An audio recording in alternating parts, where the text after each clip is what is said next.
സ്നേഹമുള്ള എല്ലാ കൂട്ടുകാർക്കും ഗ്രീൻ ഹൗസിലേക്ക് സ്വാഗതം. ഇന്ന് ടെറസിലെ കുറേ പച്ചക്കറികളെക്കുറിച്ചാണ് ഞാൻ പരിചയപ്പെടുത്തുന്നത്. ടെറസിൽ എനിക്ക് കുറച്ച് ഫ്രൂട്ട്സ് ഐറ്റംസ് ഉണ്ടെന്ന് ഞാൻ പറഞ്ഞിരുന്നു. അതിൻ്റെ ഡ്രമ്മിൽ തന്നെ കുറച്ച് പച്ചക്കറി ഐറ്റംസുകളും വളരുന്നുണ്ട്. അപ്പോൾ അതിൻ്റെ വിളവെടുപ്പും അതിൻ്റെ കാര്യങ്ങളൊക്കെ ജസ്റ്റ് കാണിക്കാമെന്ന് വിചാരിച്ചു. ആദ്യം തന്നെ കോളിഫ്ലവറാണ്. കോളിഫ്ലവർ നല്ല 2 വിളഞ്ഞ് റെഡിയായിട്ടുണ്ട്. പറിക്കാൻ പാകത്തിനായിട്ടുണ്ട്. നല്ല കട്ടിക്ക് നല്ല ഭംഗിയിൽ നിൽക്കുകയാണ്. അപ്പം കോളിഫ്ലവർ എനിക്ക് കുറേ കാലം കൊണ്ടുള്ളതാണ്. കാരണം കോളിഫ്ലവറിന് ഞാൻ പറിച്ചു കഴിഞ്ഞാൽ അതിൻ്റെ മൂടങ്ങ് കറക്റ്റാക്കി വെച്ചേക്കും. അതിൽ നിന്നാണ് വീണ്ടും തൈകൾ പൊട്ടി വരുന്നത്. അങ്ങനെയാണ് തൈ കിട്ടുന്നത്.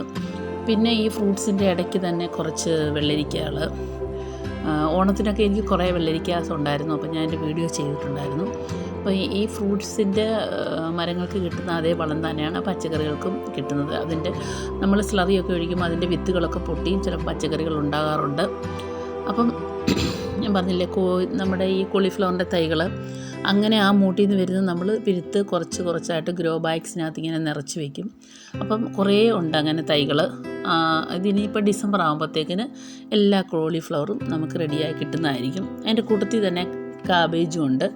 ഇതിൻ്റെ ഇലകൾ തമ്മിൽ വ്യത്യാസം നമുക്ക് അറിയാൻ ബുദ്ധിമുട്ടാണ്. എന്നിരുന്നാൽ തന്നെയും വിളവ് വിടുമ്പോൾ നമുക്ക് മനസ്സിലാകാൻ സാധിക്കും. ഇപ്പോൾ കുറേ തൈകളുണ്ട്. അപ്പം ഞാൻ 20 രൂപ ഗ്രോ ബാഗ്സ് വാങ്ങിച്ച് അതിനകത്ത് എല്ലാ വളങ്ങളൊക്കെ നിറച്ച് അങ്ങനെ നട്ടിരിക്കുകയാണ്. അപ്പോൾ ഡിസംബർ ആകുമ്പോഴത്തേക്കിന് നമുക്ക് അതിൻ്റെ വിളവുണ്ടാകും. നമുക്ക് എപ്പോഴും ഒരു കൃഷി ഒരെണ്ണം തുടങ്ങിക്കഴിഞ്ഞാൽ അടുത്ത ഉടനെ സെറ്റപ്പാക്കി വെക്കണം. എന്നാലേ നമുക്ക് അടുത്തത് ഉടനെ കണ്ടിന്യൂസ് ആയിട്ട് നമുക്ക് അതിൽ നിന്ന് വിളവെടുക്കാൻ സാധിക്കത്തുള്ളൂ. അപ്പോൾ ഈ വളങ്ങളൊക്കെ ഇതിനകത്ത് നമുക്ക് മെയിനായിട്ട് നമ്മൾ തൂത്തുവാരുന്ന കരികലയും എല്ലാ കരികലകളും മൊത്തം നമ്മളൊരു കുഴി വീട്ടിലുണ്ടാക്കി അതിനകത്ത് ഇട്ട് കഴിഞ്ഞാൽ അതിനകത്ത് ഒരു കട്ട തൈര് കൂടെ അങ്ങ് ഒഴിച്ചിട്ട് കുറച്ച് മണ്ണും കൂടി ഇട്ട് കഴിഞ്ഞാൽ കുറച്ച് നാൾ കഴിഞ്ഞിട്ട് കമ്പോസ്റ്റ് ആവും. അപ്പം പിന്നെ നമ്മൾ അടുത്ത കരികല അതിൻ്റെ മണ്ടയിൽ കൊണ്ടിടുന്നു. അങ്ങനെ 2-3 പ്രാവശ്യം ഇടുമ്പോഴത്തേക്ക് തന്നെ ഒരു 10-20 ചാക്ക് നിറയ്ക്കാനുള്ള കമ്പോസ്റ്റ് നമുക്ക് ഉണ്ടായി കഴിയും. അപ്പോൾ നമ്മളത് മെനക്കെടാത്തതുകൊണ്ടാണ്. നല്ലൊരു കുഴി വീട്ടിലുണ്ടാക്കിയിട്ടാൽ നമുക്കിങ്ങനെ കമ്പോസ്റ്റ് വളങ്ങൾ ഉണ്ടാക്കാനായിട്ട് സാധിക്കും. പിന്നെ അതുപോലെ തന്നെ ചെറിയ ഡ്രമ്മിൽ ചെറിയ ഒരു ഇരുമ്പിപ്പുളി എന്നാണ് നമ്മുടെ നാട്ടിൽ പറയുന്നത്. ചീമപ്പുളി, ഇരുമ്പപ്പുളി എന്നൊക്കെ പറയും. അതൊരു ചെറിയൊരു തൈയാണ്. അതിൽ നിന്ന് കണ്ട് ഇഷ്ടംപോലെ കിളിച്ച് നിൽക്കുന്ന കണ്ടില്ലേ. അപ്പോൾ ഈ വളത്തിൻ്റെ ശക്തി അതാണ്. അത് ജൈവവളം തന്നെയാണെന്ന് ഓർക്കണം.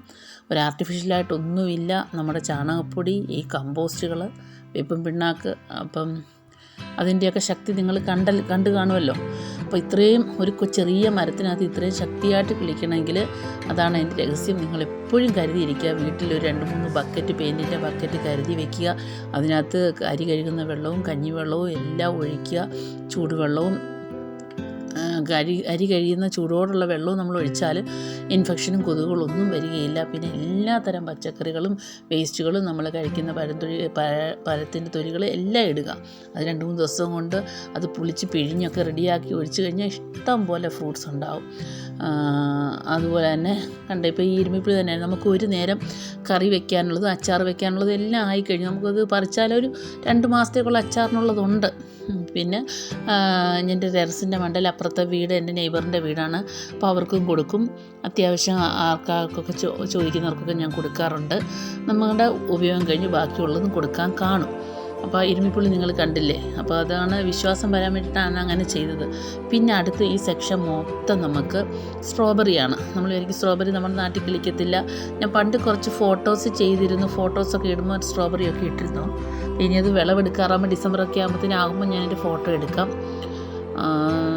പിന്നെ അതിൻ്റെ ഇടയ്ക്കൊക്കെ ഓരോ കത്തിരിക്ക, വഴുതനങ്ങ അങ്ങനെയൊക്കെ ഇടയ്ക്കൊക്കെ വളർന്നു വരുന്നുണ്ട്. നമുക്ക് ഇടയ്ക്കിടെ ആവശ്യങ്ങൾക്കുള്ള കറികൾക്കുള്ള ആവശ്യങ്ങൾക്കുള്ളതെല്ലാം കിട്ടും.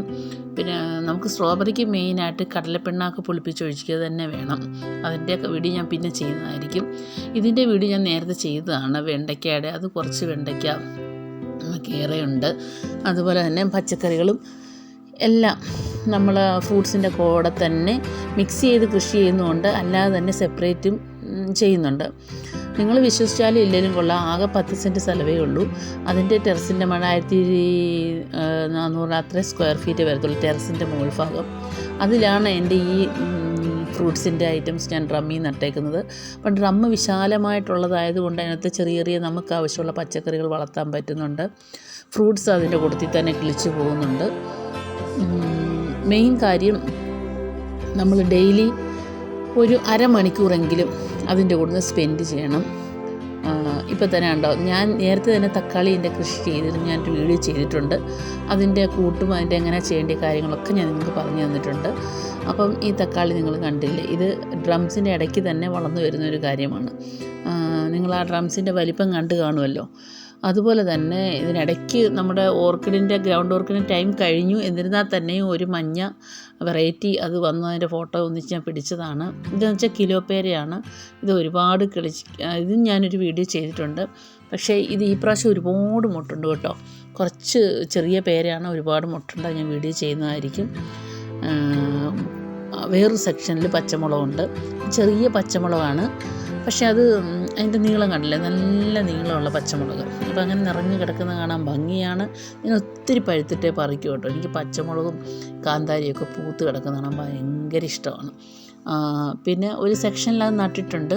നമ്മുടെ വീടിൻ്റെ തെക്ക് വശത്തായിട്ട് പച്ചമുളക് നട്ട് വെച്ചിരിക്കുന്നത്. മറ്റ് ഭാഗങ്ങളിലൊക്കെ നട്ടാൽ എന്തൊക്കെയല്ലോ കുഴപ്പമൊക്കെ ഉണ്ടെന്നൊക്കെ ഇങ്ങനെ പറയുന്നു, യൂട്യൂബിൽ ഞാൻ കണ്ടിട്ടുണ്ട്. പക്ഷെ നമുക്കതിൽ വിശ്വാസമൊന്നുമില്ല. പിന്നെ അതിനിടയ്ക്കൊക്കെ മുന്തിരിയൊക്കെ പൂത്തതൊക്കെ പഴുക്കാറായി. മുന്തിരി ഞാൻ പ്രത്യേകിച്ച് വള്ളിയൊന്നും വീശിയിട്ടില്ല. അതിൻ്റെ ഇടയ്ക്കൂടൊക്കെ കയറിയൊക്കെ ഇങ്ങനെ പോയേക്കാണ്. ഇനി ഒരു കമ്പിയൊക്കെ വാങ്ങിച്ച് വെൽഡ് ചെയ്തൊക്കെ പിടിപ്പിച്ച് മുന്തിരിയെ കയറ്റി വിടണം. മുന്തിരി പൂക്കുന്നുണ്ടെന്ന് മനസ്സിലായി. അപ്പോൾ ഇനി അതിനുള്ള സെറ്റപ്പ് ചെയ്യണം. അതുപോലെ തന്നെ വെള്ളക്കത്തിരിക്ക, കാന്താരി, അങ്ങനെ എല്ലാ സെക്ഷനും ഉണ്ട്. കാന്താരി അച്ചാറിടാൻ നല്ലതാണെന്നറിയാമല്ലോ. അപ്പോൾ ഈ കളറിലിങ്ങനെ നിൽക്കുന്ന കാണാൻ അതിലും വലിയ ഭംഗിയാണ്. അതുകൊണ്ട് പറിക്കാൻ തോന്നത്തില്ല. ഒന്നോ രണ്ടോ ഒക്കെ പറിക്കും, പിന്നെ അതിങ്ങനെ കാണാനായിട്ട് കുറച്ച് നിർത്തും. നമ്മൾ ഗാർഡനിൽ കയറി കഴിഞ്ഞപ്പോൾ ഇതിൻ്റെ ഭംഗി കാണുമ്പം അത് കുറച്ച് നേരം ഇങ്ങനെ ആസ്വദിച്ച് നിൽക്കും. പിന്നെ കുറച്ച് കിളികളും കൊണ്ടുപോട്ടെ. അപ്പോൾ അങ്ങനെയൊക്കെ കൃഷിയൊക്കെ ചെയ്താണ് ഇതൊക്കെ. അപ്പം നിങ്ങൾ വീഡിയോ ഇഷ്ടമാണെങ്കിൽ ലൈക്ക് ചെയ്യുക, സബ്സ്ക്രൈബ് ചെയ്യുക. അടുത്ത വീഡിയോയിൽ ഇടുന്നത് വരെ നിങ്ങൾ ഇതുപോലെയൊക്കെ ചെയ്യുക.